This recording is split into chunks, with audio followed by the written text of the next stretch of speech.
there, comic friends. I'm Travis. And I'm Ethan. And this is Monster Comic Reviews. That's right. We're looking at the second half of the first or second week of... sometime in January. Mid-January, because we don't have our end January comics for a couple more days. Anyway, we're going to jump right into BPRD, Hell on Earth, The Abyss of Time, Part 1 of 2. This would technically be issue 103.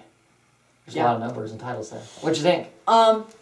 I liked it. It was pretty interesting. I think it'd be really disconcerting to get knocked out after touching an artifact and then wake up that you've inherited this artifact back in the past or the future at some point. Very far future, yeah. Where, where you're like, your father is dead, you're mixing memories with whoever the person you've taken over as. Alright. That'd be... but I like how they write it because there's lots of stories where this happens and then they spend the entire time going, ooh, ah, ooh, ah, ah, ooh, ah, ah, you know. They really don't have much of the way of a clue what they're doing, and then by the end, they're all like, oh, I don't want to leave this place, blah, blah, blah. Well, I like that he's not necessarily attached to this world, necessarily the guy who's waking up as him, but he is willing to help it, as though it seems. So he's a good person, but he's not like... he's not just going straight to, I need to get back home. Right. Because... well, I don't know if he's sure. Because in the new reality, he's like, oh, I have these weird dreams. Yeah. Yeah. It occurs to me as we're talking about this, I've already talked about this. I did this on my No Capes, but we'll talk about it anyway. Because I don't mind talking about it again. Yeah. Basically, the premise for anybody who hasn't watched my No Capes videos, basically the premise is this is right before all the horrible stuff's happened, the world coming to an end, the Master, basically, all that kind of stuff. But this is a small little feud of people who don't have powers. It's not Hellboy. They're conventional. They're investigating because they heard about this thing. They find this semi-secret society occult setting, and they're like, oh, this is kind of small fries with the big stuff that's going on right now. Let's just kind of record some stuff and go on our way. Guy touches this weapon and it knocks him out. Basically drops into a coma or something like that. When he wakes up, he's in a completely different body, a completely different reality, it seems. And he's not even he's confused because he doesn't remember what has happened and where he's at now. They kind of fill him in on the fact that there was this war fighting against what looks like vampires, they call cold ones. Kind of gives them a brief history. Vampires or zombies. Kind of gives them a brief history. Why they're all staked in the chest. Oh, true. There's a big pile of them all stakes in their chest. So they give him a brief history of the weapon, so you kind of it fills us, the reader, in on what the hell's going on, and fills him in. And he kind of at the end looks like, well, I had this weird dream that I was living in this other place. You know, the dream about where he was when we first started reading the comic going on. So the next issue, we're going to resolve this in some fashion. But it's kind of a cool, kind of a side story. I'll be curious to see. I'm curious to see if they're just telling us another weird story just to tell us a weird story, or if this is a story somewhere. If this is a story that'll tie into the greater universe more so than this is just the weird stuff that happens in the BPRD universe and whatnot. It's still an interesting book. The sword, when it was complete, looked like it was a pretty awesome weapon. Yeah. Now that it doesn't still look pretty brutal, but it actually had legitimate range on it when it was a sword and not just a blade on a stick. More like Indian type weapon is what it looked like, from India. But what would you rate this book? I think I'd give it a solid 3. Yeah, I would too. Enjoy it.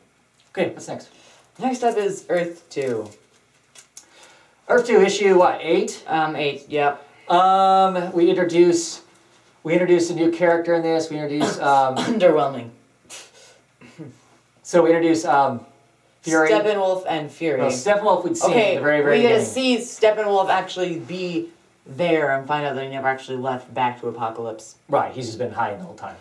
Which is pretty fascinating that he's been hiding this whole time, and now he's just poking his head out and whatnot. Yeah, this wasn't a really exciting issue. It sets up some interesting situations potentially to come forward when he takes over this small little country that he's in that has a treaty that says no one's going to invade this country as long as they aren't being aggressive. So as long as he's just sitting there and not doing anything, everything's going to be hunky-dory. And obviously they have quite the army/tech.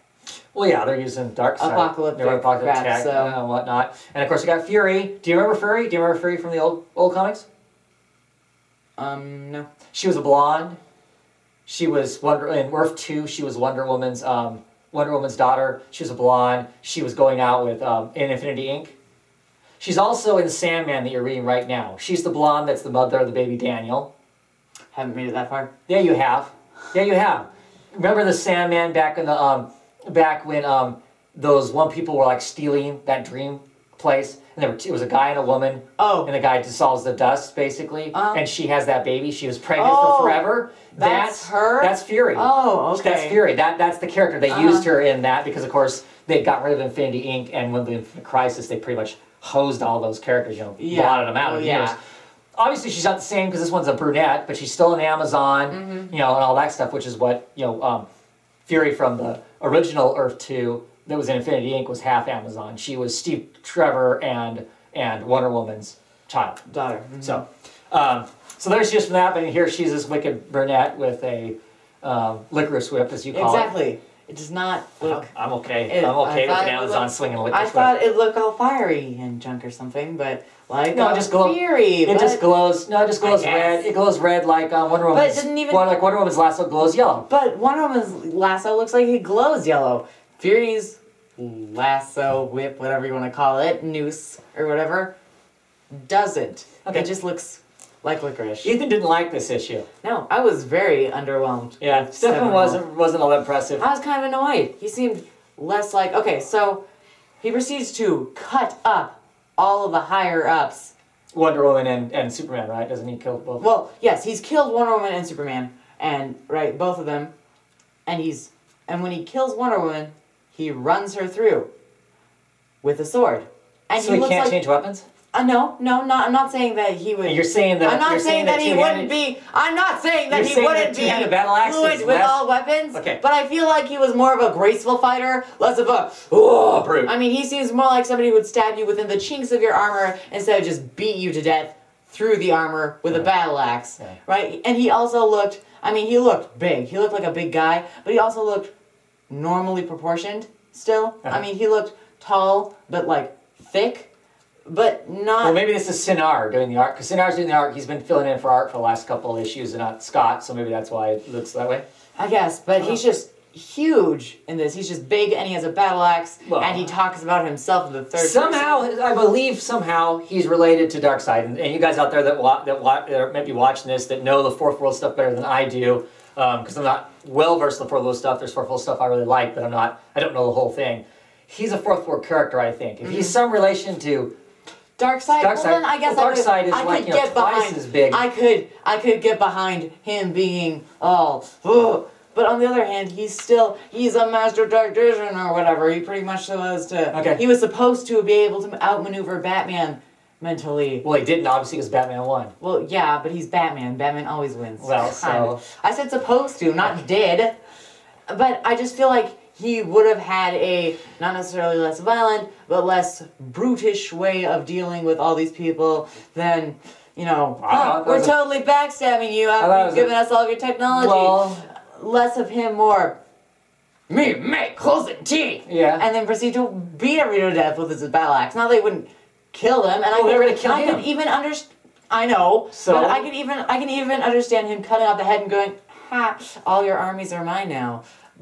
But it just felt... belongs to me. Yeah. It just feels... Yeah, okay. When he was supposed to be... Yeah. It felt like Brawn, not Brain. When I thought he was supposed to be that was pretty smart of him. He now controls the entire country. Yeah, it was pretty smart of him. With a Man, swat. Takes so much smarts to swing a battle axe really hard at somebody. It does. The right person, you have to pick the right target. At any rate. Got anything else to complain about the book? No, not really. Okay. So will we rate the book? I give it like a weak 3. That's me being nice. I give it a 3. I mean, this issue was probably the weakest issue of the of all the ones. There was nothing about this one that was fun that a lot of the books embrace and whatnot. But there was nothing about this book that was just noticeable. Besides all the bad things, and that's not something you want somebody to notice. So yeah. Okay. Anyway, so next we're going to talk about Hellboy in Hell, issue 2. Man, I really want Mike Mignola's narcotics, okay? Give me some of them, because they are obviously one hell of a drug. That's obviously... No, I really like Hellboy in Hell. It's just weird, but it's also cool seeing all of Hale, all of Hell, and still going, hey Hellboy, this could all be yours, and Hellboy going, we've been through this. Right. No. But I'm going to show it to you anyway. But Here we are in Pandemonium. Is that what the city? The city's called? So is his dad Satan, or is dad just some sort of demon? Because his dad, I can't tell. His dad, I think, is beyond Satan. I think. Because his dad just looks. I mean, he looks like somebody who'd be super powerful. The art is outstanding in this. Yes. As far as it being Mike Mignola, if you like Mike Mignola, this is a gorgeous, gorgeous book. The panels are cool. The dark, dark atmosphere of it, the coloring from Dave Stewart just puts it over the top. There's all kinds of great concepts in the book. Oh, yeah. I love, they're basically showing him around all the stuff he could have. Shows him his birthplace. This is where the room you were born in. We had this brief history of him being born and getting his arm chopped off, and Dad sticks the giant glove that he has now, so he wasn't born with that funky thing. Yeah. So that's interesting, I think. You get all this heavy, heavy stuff. There's this giant shows up that can't see, can't hear, and is scooping these little souls that are fish. The fish are swimming around the water going, help me, help me. And he has these tongs, takes these tongs, picks the fish, puts them down this big anvil, smashes them with his hammer, and that's why the guy's gone deaf, is from smashing these... He's gone blind from the sparks of hell and deaf from smashing his hammer and creating an army.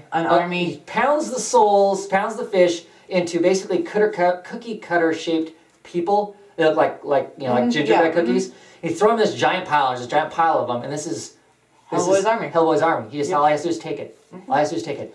Plus, during this whole thing, we still have the ongoing, reoccurring Christmas Carol that this whole thing started out with, and you're gonna get visited by yet another ghost. And Hellboy's like, Hellboy's hilarious. I mean, because one of the things I really like about Hellboy, what interests me about the character, even when I first watched the movies before I started reading the books, is I just love his response to so much stuff. Crap. And that's how he is in this. It's like, here was just, crap. I mean, so yeah, it's just a very dark, moody, but very, very cool book. Yes. I just really enjoyed the heck out of it. Anything else you want to say about it? Pandemonium freaks me out. Yeah, that's a hell of a city. I love the fact that the ring has a little fly in it. Oh, yeah. Like it's still alive. Yeah. That's cool. Like it's stuck in amber, but at the same time, it's still moving. It's still moving.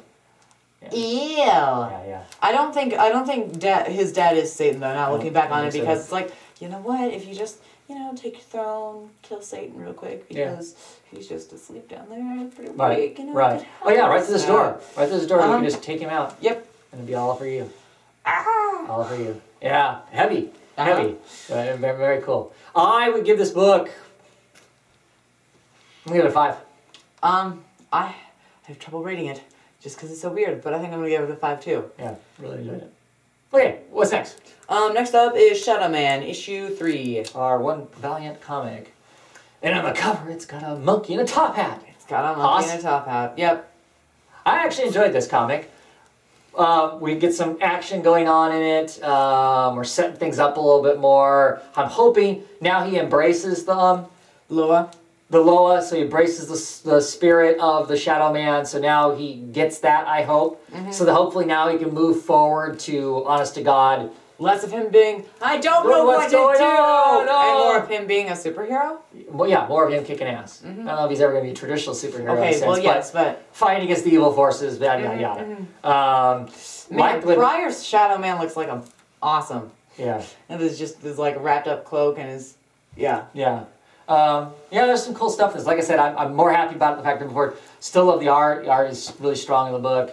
It's decently written. But now I am looking. I got issue 3. I'm hoping that now we're really going to move into the real excitement of the book with the Mr. Twist, and of course Mr. Twist is going to use those tattoos that are on Docs and crack them open and crack open use his all gate. those So the other energies. What, the Plane of the Dead? Is that where the other guy's at? Is the Plane of the Dead also? I don't know.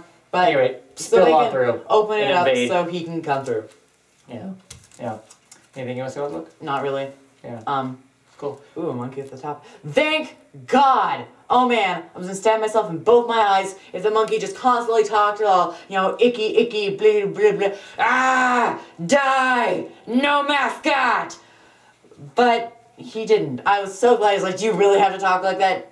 No. No. And I love his reason for it, too. But you get really bored down here being the only living thing, you know? I mean, I was gonna... Whoa, because... That's so annoying. So the fact that he's not... That it's an act. It's an affectatious thing. He isn't really all this mumbo-jumbo and whatnot. I mean, I can understand him saying Haas and whatnot, but... I don't know, he watches a lot of Bonanza, huh? Yeah. Because that's the only place I've ever heard Haas used is in the old TV show Bonanza, so... But, still. Okay, that was good. Yeah. I give it a 3. I give it a 3 also. Okay, so next we're going to talk about Stormwatch, number 16. Well, you know, in case we didn't already know it, Midnight is a badass. Yeah. Also, Midnight is a badass. Yeah. I was gonna say something. Oh, engineer. That's a no-no. That is not cool. Yeah. Book's got a lot more complicated. Guys, I'm Jenny, and I'm here to inform you that he's not actually a Shadow Lord. Oh snap! Everything.